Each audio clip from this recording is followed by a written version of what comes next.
Bonjour à tous, bienvenue sur le studio télé de la Galerie des Solutions pour cette table ronde organisée conjointement par l'ADEME et le Cleantech Open France sur le thème agriculture, bâtiments, transport, les solutions innovantes apportées par des startups Cleantech pour réduire les émissions de gaz à effet de serre.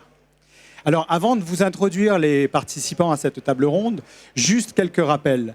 Nous savons tous que pour contenir le réchauffement climatique en deçà de 2% d'ici à 2050, il va falloir trouver les moyens de réduire les émissions de gaz à effet de serre de l'ordre de 50 à 70%, donc entre aujourd'hui et 2050.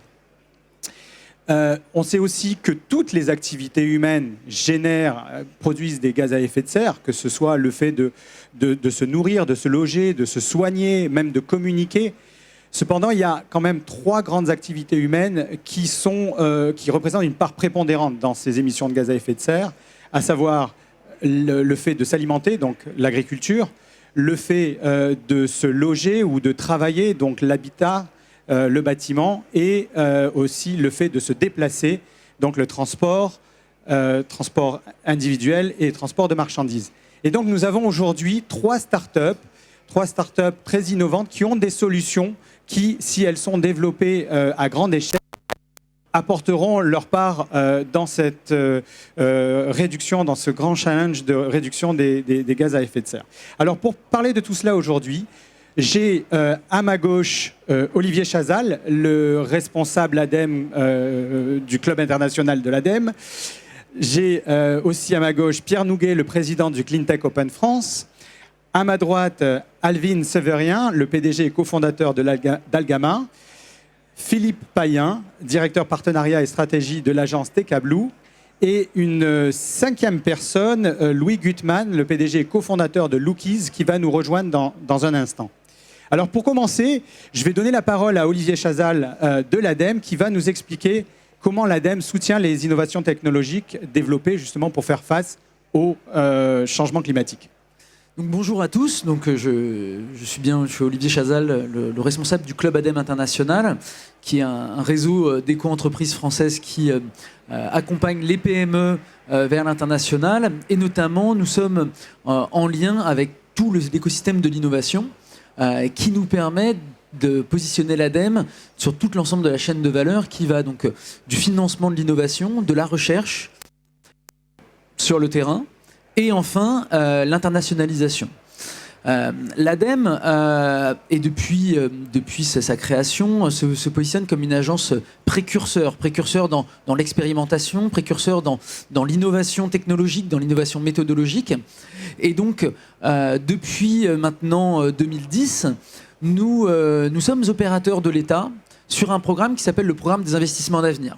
Donc à l'origine, ce programme, c'est un programme de plus de 32 milliards d'euros, qui a été découpé sectoriellement. Et donc, pour toutes les actions sur la question de la transition énergétique et écologique, nous avons eu depuis 2010 plus de 3 milliards d'euros pour financer des projets innovants faits par à la fois des laboratoires de recherche, des startups, des PME, des grands groupes, pour créer ces technologies de rupture qui vont nous permettre de rester dans ces réchauffements maximum de 2 degrés à l'échelle de 2100. Ce programme des investissements d'avenir, pour l'ADEME aujourd'hui, c'est quelque chose d'extrêmement structurant. C'est une direction qui a été créée en 2010 avec une vingtaine d'experts et d'ingénieurs, mais ça mobilise également l'ensemble des services de l'agence, aussi bien de l'expertise technologique et méthodologique, de nouvelles approches, parce que notamment avec des sources de financement qui sont innovantes pour nous, qui n'étaient pas dans notre ADN d'origine. Et puis également nos services de communication. Donc aujourd'hui, nous sommes sur la galerie des solutions sur la COP21. Nous sommes présents sur un stand qui s'appelle Innov Climat. Innov Climat, qui sont les innovations pour le climat. Et nous portons actuellement environ une trentaine de PME sur l'ensemble de la semaine de la galerie. Ces PME et ces projets, comme je l'ai dit, ont été financés par les investissements d'avenir. Donc chez nous, c'est un programme qui a 3 modes d'action. Le premier, c'est donc de l'avance remboursable pour des projets qui sont surtout des gros projets structurants avec des gros acteurs qui vont permettre cette fois-ci de créer des briques technologiques. Par exemple, on a travaillé sur la question de l'éolien et des pales d'éoliennes qui résistent au gel notamment, donc qui mobilisent environ une dizaine d'acteurs, dont des PME comme Valorem, pour justement créer ces éoliennes qui peuvent être installées dans des milieux extrêmes. Donc ça sont des financements par des avances remboursables. On a aussi des prises de participation, et là c'est quelque chose de très intéressant parce que c'est un de nos leviers d'action vers les PME les plus innovantes. Notre première action avec cet outil de prise de participation, ça a été dans une belle société aujourd'hui qui s'appelle Exosun. Exosun font des trackers solaires à Bordeaux depuis quasiment une dizaine d'années maintenant, bientôt. Et elle avait connu un besoin de financement important. Le programme des investissements d'avenir les a accompagnés. Et aujourd'hui, cette belle PME, parce qu'ils sont quasiment 90 personnes maintenant, a remporté de nombreux contrats en France, mais aussi à l'international, dont un dernier de plus de 145 MW au Chili, avec EDF Énergie Nouvelle. Et puis le dernier mode d'action, maintenant, c'est un mode d'action qui s'adresse aux PME. On a vu que ce programme des investissements d'avenir, qui apporte des subventions, des prises de participation, des financements, des gros financements de plus de 3 millions d'euros par projet, faisait surtout la part belle à des gros acteurs. Et il nous manquait les PME. Et depuis maintenant un an et demi, nous lançons régulièrement des appels à projets pour les PME, avec des financements de projets avec minimum de 200 000 euros. Donc 200 000 euros pour une PME, pour une start-up, c'est quelque chose d'accessible. Dans les questions d'aujourd'hui, maintenant, du smart grid, c'est quelque chose c'est un secteur qui pour nous est très important. C'est la gestion, le lien entre le numérique, entre la production d'énergie, entre les réseaux. C'est également la question de la mobilité. On a un appel pour les PME dans la mobilité innovante, c'est les infrastructures de recharge, c'est les nouveaux modes de transport, la question du partage, de l'économie de partage sur les territoires.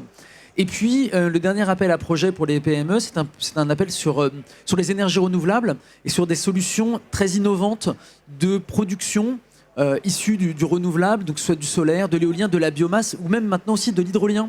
L'hydrolien qui est un secteur qu'on est en train d'investiguer de manière très importante, que ce soit de l'hydrolien en mer ou en rivière. Et ça, c'est vecteur aussi d'innovation parmi un écosystème de PME qui se développe en France et qui va produire en France. Merci beaucoup, Olivier. Maintenant, je vais passer la parole à Pierre Nouguet. Donc, Pierre Nouguet, président du Cleantech Open France. Le Cleantech Open France, c'est le démonstrateur des technologies éco-innovantes qui a permis depuis 6 ans maintenant de révéler un certain nombre de pépites dans le secteur Cleantech et notamment les trois startups qui vont être présentées ensuite. Pierre ? Oui, merci de nous accueillir sur votre plateau. Effectivement, le Cleantech Open, c'est plus qu'un démonstrateur, un accélérateur que nous avons fondé il y a maintenant 6 ans avec Ecosys et mon associé Olivier Duverdier. C'est un programme qui est international puisque le Cleantech Open est né en Californie en 2005. Nous avons décidé de le lancer en 2010 en France, soutenu par toute une série d'acteurs, des acteurs publics, dont l'ADEME, Olivier et toutes les équipes de l'ADEME, mais aussi la BPI. Ensuite, on est allé également avoir le soutien de l'Europe avec le programme Climate Kick. On a ensuite été rejoint par 3 ministères et ensuite une 50aine de partenaires publics et privés dans toutes les régions de France, des fonds d'investissement et puis aussi des gros groupes industriels. Et c'est vraiment ce qu'évoquait Olivier Chazal à l'instant, c'est cette notion d'écosystème qui fait qu'on n'est plus dans les sujets qu'on travaillait en 2010, on est vraiment en 2015 avec une accélération de croissance, des modes collaboratifs totalement nouveaux, des startups qui sont pilotées par des gens seniors, très expérimentés dans leur domaine et qui cherchent aujourd'hui à converger vers plus d'efficacité en tout point. Et cette dimension, elle n'est pas que française, elle est européenne et mondiale, puisque finalement, derrière ces projets de clean tech, de transformation, c'est vraiment l'idée de faire mieux, avec moins de gâchis dans tous les domaines et plus d'intelligence. Et on doit dire qu'on est très heureux de ce qui s'est passé ces derniers jours, particulièrement en lien avec les acteurs publics et particulièrement la French Tech, ce fameux coq que je porte qui est en couleur verte, et sous l'impulsion des équipes d'Axel Lemaire, en lien avec les équipes de la French Tech, on a eu la joie de pouvoir célébrer le succès des cleantech françaises avec plus de 150 startups issues de l'économie verte qui interagissent avec l'économie du digital. Hein. C'est vrai qu'on a parlé de la French Tech avec un côté très digital et la force française sur ces sujets, mais on s'aperçoit que la combinaison du digital et de l'économie verte est en train d'émerger. On va voir tout à l'heure que les 3 exemples de start-up sont particulièrement probantes sur ces sujets-là. Donc, une première belle étape, c'est derrière ces French Tech, ça touche le numérique, ça touche le clean tech, ça touche les biotech, ça touche même aussi toute la gestion de la connaissance avec ce qu'on appelle les edtech. On s'aperçoit que les fintech aussi, sur tout ce qui est disruption dans le domaine de la finance, sont en train de jouer un rôle majeur. Et ce qu'on imaginait prendre encore 1 an, 2 ans, il y a quelques mois, quelques années, prend 1 ou 2 mois, puisque les choses s'agrègent. Et derrière, c'est des sujets de data qui sont très, très intéressantes. Et je dirais que toute cette transformation est en train de se décomplexer. Elle est en train de se décomplexer sous un axe qui est majeur, c'est que finalement, le citoyen est en train de prendre le pouvoir. Hein. On revient de Californie, on était avec la start-up qui a gagné le Clean Tech Open cette année, qui s'appelle Plumlab. Elle a sorti une application que vous pouvez télécharger en App Store et qui vous permet de connaître la pollution de l'air dans 200 pays. Et ce n'est pas pour les institutionnels, c'est pour les citoyens qui, petit à petit, en se rendant compte de cette information sur leur iPhone, vont être de plus en plus exigeants. On parle d'alimentation. Le premier aliment que l'on consomme, c'est l'air que l'on respire à chaque instant. Donc, au même titre qu'on s'intéresse à la qualité de ce qu'on a comme... on va voir sur les aspects agroalimentaires traditionnels, bien ce qu'on respire est un élément essentiel. Voilà, donc on se réjouit de ça. On se réjouit à la fois du travail des acteurs publics. Nous, on est un accélérateur qui est sur une base mondiale d'ONG, de non-profit américaines ou européennes. Et derrière ces non-profit s'organisent des actions privées, bilatérales, trilatérales, pour être conquérants et pas simplement transformer nos régions françaises, mais transformer tous les endroits où dans le monde, on peut faire mieux, avec moins de gâchis, pas simplement énergétique, intellectuel, humain, organisationnel, méthodologique, et plus d'intelligence. Donc c'est un défi pour tous ceux qui y contribuent tous les jours, où quand on se lève le matin, j'aurais tendance à dire on respire mieux, on s'ouvre mieux, et on se dit que ce qu'on fait a beaucoup plus de sens, et c'est vraiment un changement de paradigme pour beaucoup d'entre nous. Pierre, merci beaucoup. Maintenant, nous allons laisser la parole aux start-upers, et on va commencer par parler d'alimentation et d'agriculture avec Algama. Juste quelques chiffres en introduction. On estime qu'en 2050, la Terre sera peuplée de 9 milliards d'habitants, ce qui va entraîner une augmentation de la production alimentaire mondiale de 70% entre aujourd'hui et 2050. Et on sait bien que si on continue à produire de la même façon et à se nourrir de la même façon, cela aura un impact terrible à la fois en termes de dégradation de l'environnement et de raréfaction des ressources. Donc il faut forcément qu'on passe à des modes de production et d'alimentation alternatives.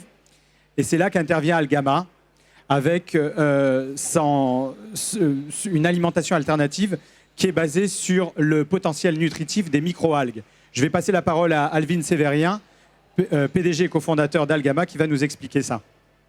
Merci beaucoup. Donc effectivement, à Algama, nous valorisons les microalgues pour l'industrie agroalimentaire. Donc je vais commencer par définir les microalgues, parce que ce sont des micro-organismes qui sont assez méconnus. On les assimile souvent aux algues, mais il y a une petite différence. Donc on va trouver les microalgues dans des milieux marins, ou alors également en eau douce, et elles ont des propriétés absolument exceptionnelles. On dit des microalgues qu'elles ont permis la vie sur Terre parce que ce sont des organismes qui respirent, qui vont absorber le CO2 et émettre de l'oxygène dans l'atmosphère. Cette émission d'oxygène va se faire dans une proportion assez grande parce que c'est 4 fois plus d'émissions d'oxygène que les plantes terrestres. Donc ces microalgues sont des micro-organismes qui ont aussi un fort intérêt pour leurs propriétés nutritionnelles. On va trouver jusqu'à 70% de protéines dans certaines d'entre elles, de très nombreuses vitamines, des oligoéléments, de très nombreux minéraux, dans une présence qui dépasse vraiment beaucoup d'aliments. Par exemple, il y a plus de fer que dans les épinards, plus de calcium que dans le lait. Donc, et j'ai parlé des protéines. Pour comparer avec des protéines animales, les protéines animales, par exemple bovines, vont être plutôt dans les alentours de 25%, alors que j'ai cité jusqu'à 70% pour une des microalgues qu'on utilise le plus, c'est la spiruline. Donc, après avoir introduit les microalgues, je vais parler un peu plus de notre société, donc Algama. Ce que nous voulons faire, c'est démocratiser l'utilisation de ces microalgues. Elles existent déjà. Ce sont des petites usines qui existent déjà partout dans le monde, en milieu naturel, et qui sont déjà utilisées en tant que complément alimentaire. On envisage l'utilisation des microalgues également pour d'autres sujets. Donc, comme aujourd'hui on est à la COP21, on peut aussi parler de l'utilisation pour les biofuels, pour les biomatériaux, mais également dans les cosmétiques. Et nous nous focalisons sur l'agroalimentaire pour plusieurs raisons. pour les raisons nutritionnelles que nous avons évoquées précédemment. Et nous avons démarré cette société avec 2 autres cofondateurs en constatant que ces microalgues, avec leurs nombreux bénéfices pour l'organisme, ont une forte limite. C'est que ça reste des algues, et il y a des contraintes organoleptiques. Donc le goût, la texture, l'odeur vont restreindre l'utilisation au plus grand nombre. Donc c'est comme ça qu'on a commencé. L'idée de base, c'était de se dire, on va réussir à faire quelque chose de bon, et on va réussir à démocratiser un ingrédient qui finalement est très bon pour l'organisme. On s'est rendu compte qu'il n'y avait pas que ce problème-là dans les microalgues, et qu'on était capable de mettre en place un programme de R&D pour pouvoir exploiter les propriétés nombreuses nutritionnelles, mais également pour pouvoir révéler un ingrédient d'avenir qui a une durabilité extrêmement forte. Donc la microalgue nécessite 300 fois moins de surface pour développer sa protéine par rapport aux protéines bovines. Également 50 fois moins d'énergie, 50 fois moins d'eau.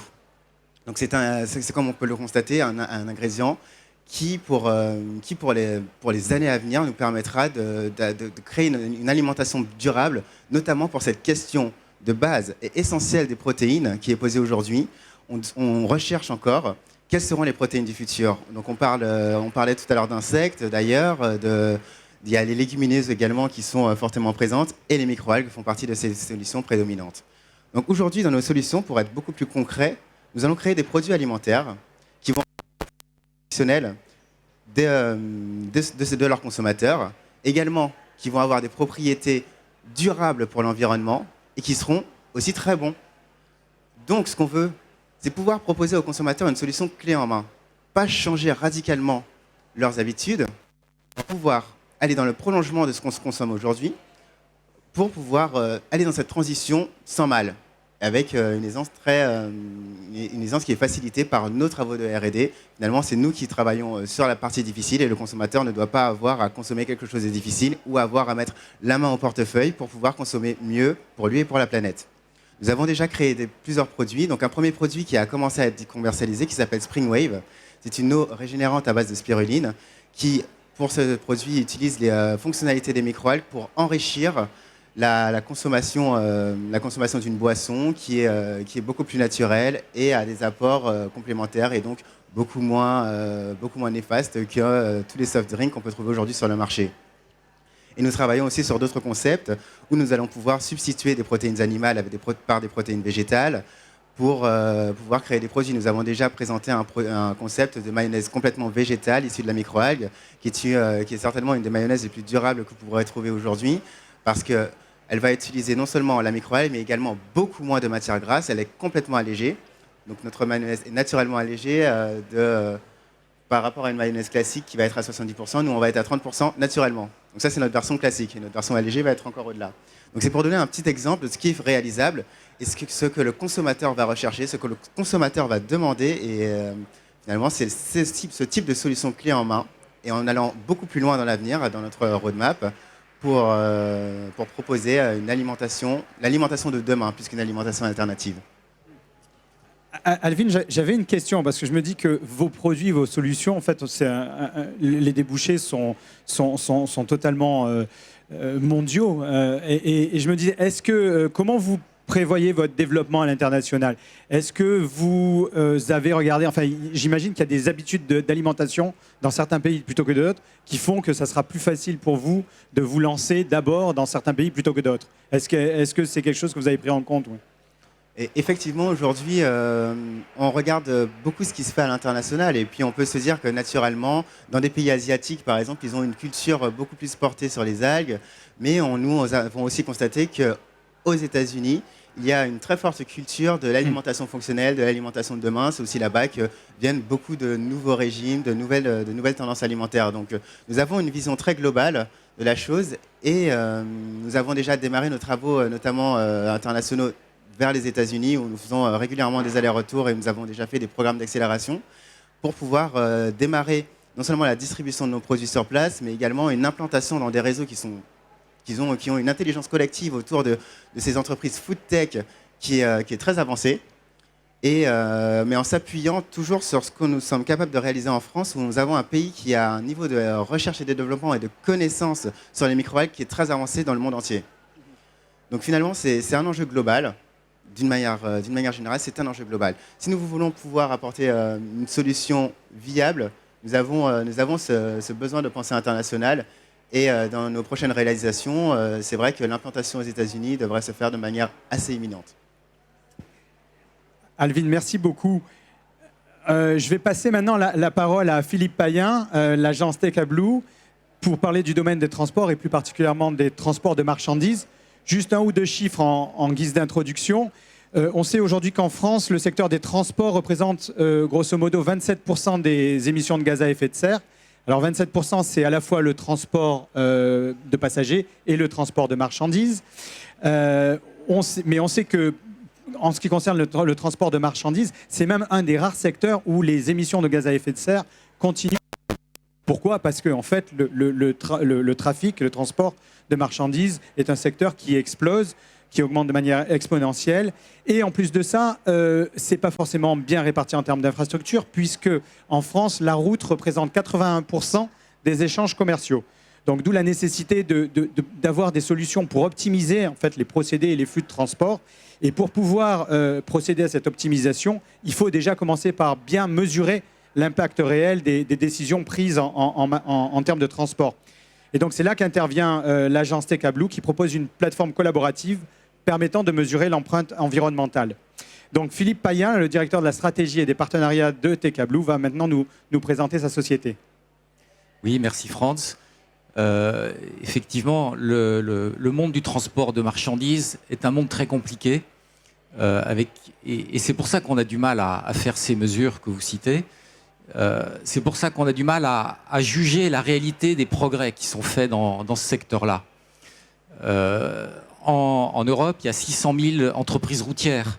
Vous avez une segmentation des métiers qui fait qu'il y a des grands pans de la chaîne logistique qui ne se parlent pas entre eux. Vous avez tout en bas le transporteur. Vous avez à l'autre bout des donneurs d'ordre, le monde d'Amazon, le monde de Carrefour, le monde du e-commerce. Et au milieu, vous avez des organisateurs de transport. Tous ces univers-là cachent leurs copies, ne se parlent pas beaucoup. Chacun fait des progrès, hein, faut pas le nier.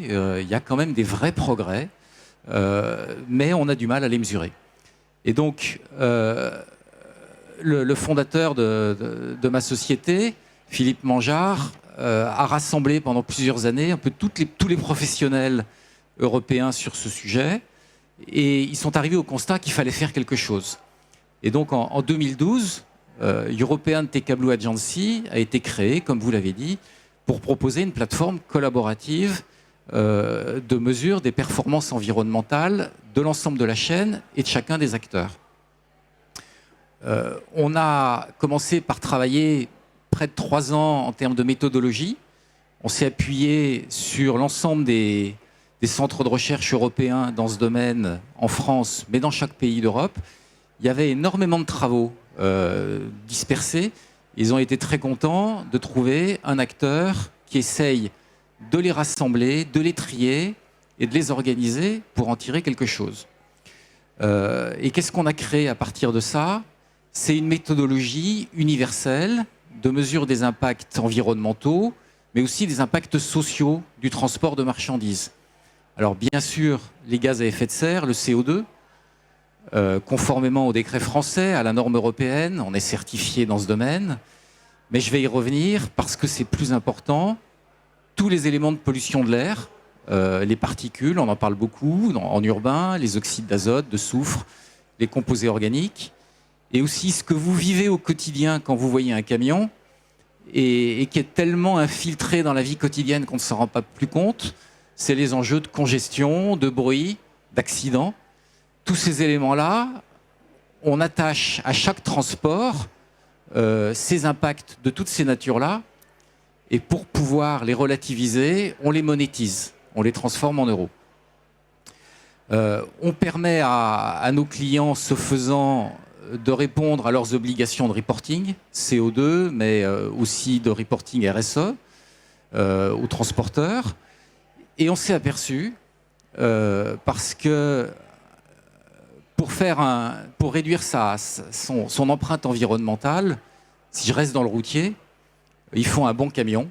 le plus moderne possible, bien équipé, des bons outils en matière d'organisation logistique, d'optimisation des tournées, de chargement, mais il faut aussi de bons conducteurs.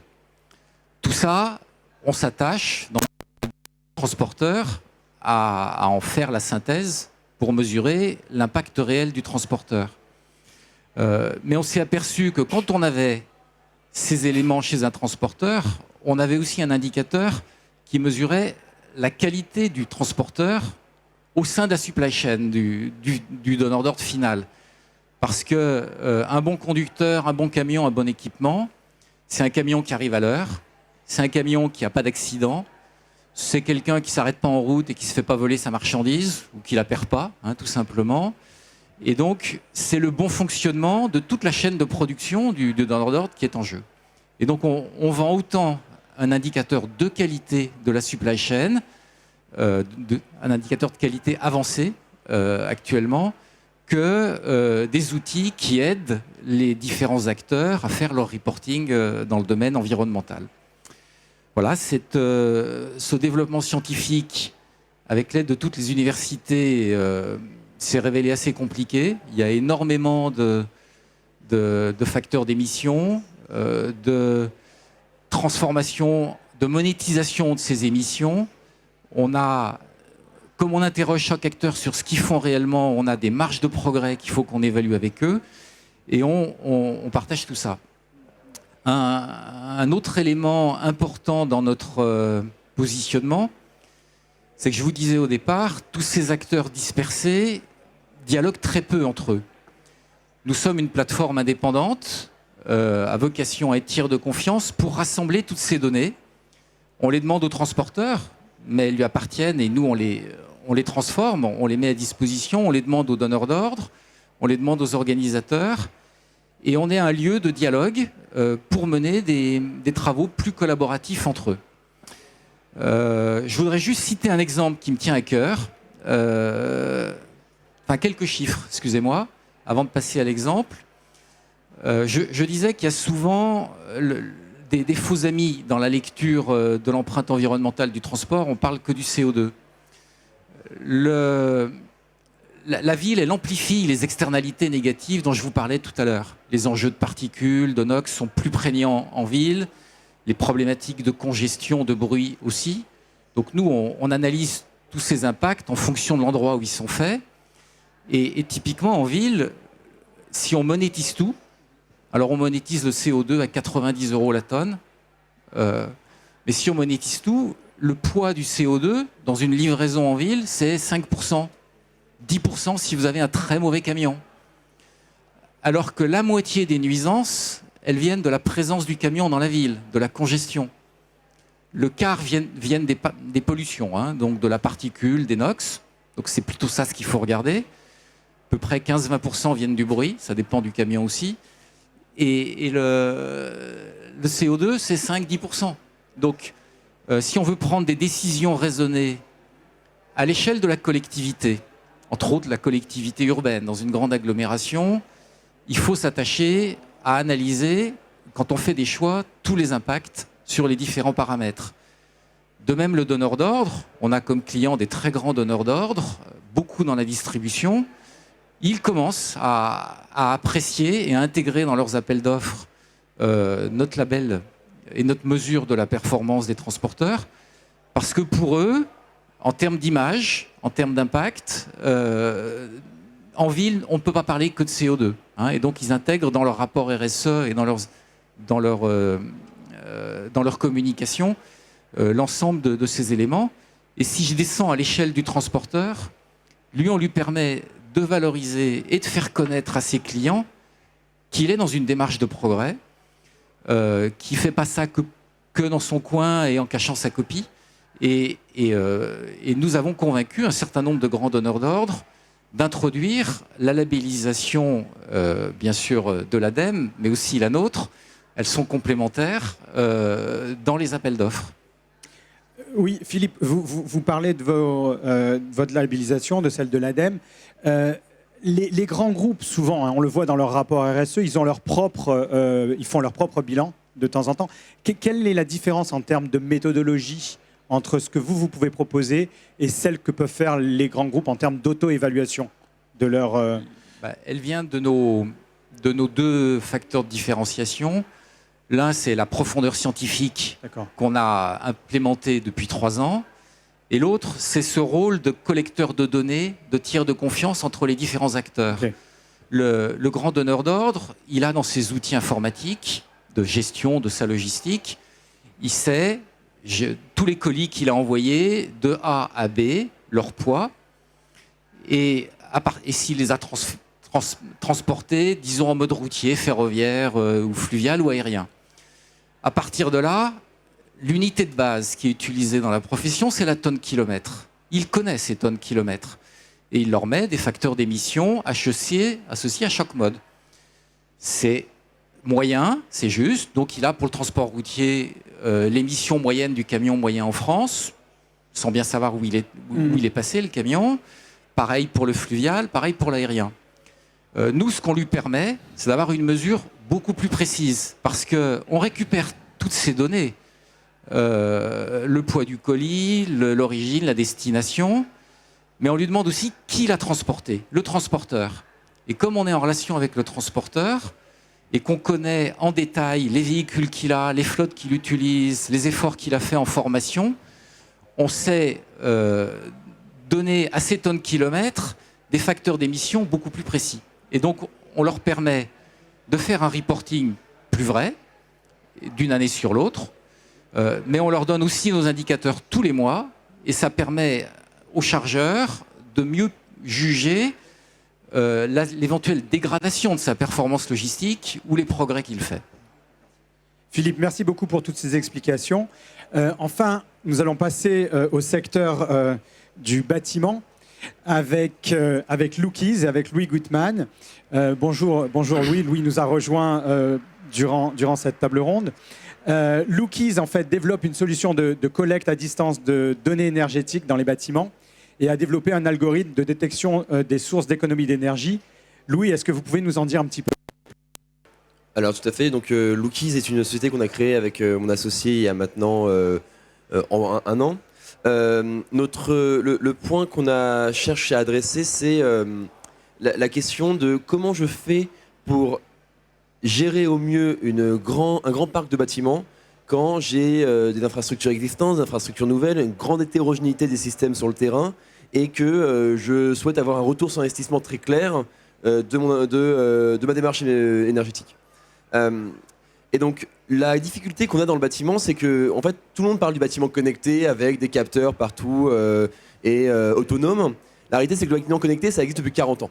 Ça existe depuis 40 ans avec des systèmes dits de GTB où en fait ce sont des grands programmateurs qui sont présents dans tous les grands bâtiments qui permettent de piloter à distance la température, la programmation de l'éclairage et enfin l'ouverture des portes et ainsi de suite. La difficulté avec ces systèmes-là, c'est que ce sont des systèmes qui ont très peu évolué depuis 20 ans et surtout qui sont soumis à une très grande hétérogénéité. Et donc là où maintenant dans l'informatique moderne on va d'abord vers le stock to et après on verra, dans le système des automaticiens et dans le système des programmations bâtiments traditionnels, on a encore confronté la difficulté du stockage et la difficulté de l'historisation.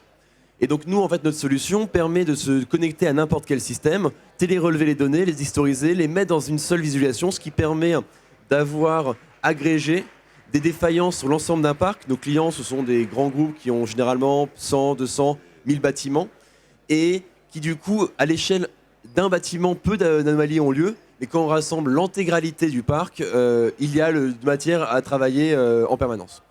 Et donc, c'est ce qu'on a développé depuis un an, ce qui nous permet de travailler sur plusieurs aspects. Donc, l'économie d'énergie directement, l'efficacité, la vérification ce qu'on appelle les dérives, mauvaise programmation. Et aussi l'effacement, qui est un enjeu énergétique en développement en France, qui correspond dans l'imaginaire des smart grids à l'idée qu'on puisse réguler la demande énergétique, non pas au niveau de la production, mais au niveau de la demande. C'est-à-dire que les fournisseurs d'énergie sont prêts à payer à certains moments clés les consommateurs pour qu'ils arrêtent de consommer. Et c'est sur ces deux enjeux-là que nous travaillons et nous travaillons avec nos clients. Louis, vous avez des exemples d'économies substantielles que vous avez pu faire réaliser à vos clients à travers vos solutions? Alors, c'est la grande difficulté de l'économie, c'est que ça se passe sur des temps longs et donc vu la durée d'activité qu'on a actuellement, je ne peux pas donner des chiffres très précis. Par contre, ce dont je peux parler, c'est de l'effacement qu'on a pu réaliser avec notre premier client qui était Green Yellow dans le groupe Casino, qui est la filiale énergétique du groupe Casino, et pour lequel on a montré qu'on peut effacer des capacités énergétiques substantielles sur un temps court sans impacter nullement le bâtiment, et du coup pouvoir les valoriser auprès du marché. C'est comme ça qu'on a gagné un prix Smart Grid cette année à la conférence Smart Grid Paris 2015, et on était autour sur 28 supermarchés autour d'une baisse de la consommation pendant une demi-heure de 100 kWh, ce qui ramenait au parc de disponibilité que peut disposer le casino, ce qui est un très très bon indicateur sur ce qui pourrait se passer sur notre imagine avoir autour de 10 MWh de disponibilité défaçable. Louis, merci beaucoup. Écoutez, ainsi s'achève cette table ronde. J'espère que ça vous aura convaincu que des startups françaises ont des solutions tout à fait innovantes pour réduire l'impact CO2 des activités humaines. Voilà, les participants vont rester quelques instants pour répondre à vos questions. Et quant à moi, je vous remercie pour votre attention et vous dis à bientôt.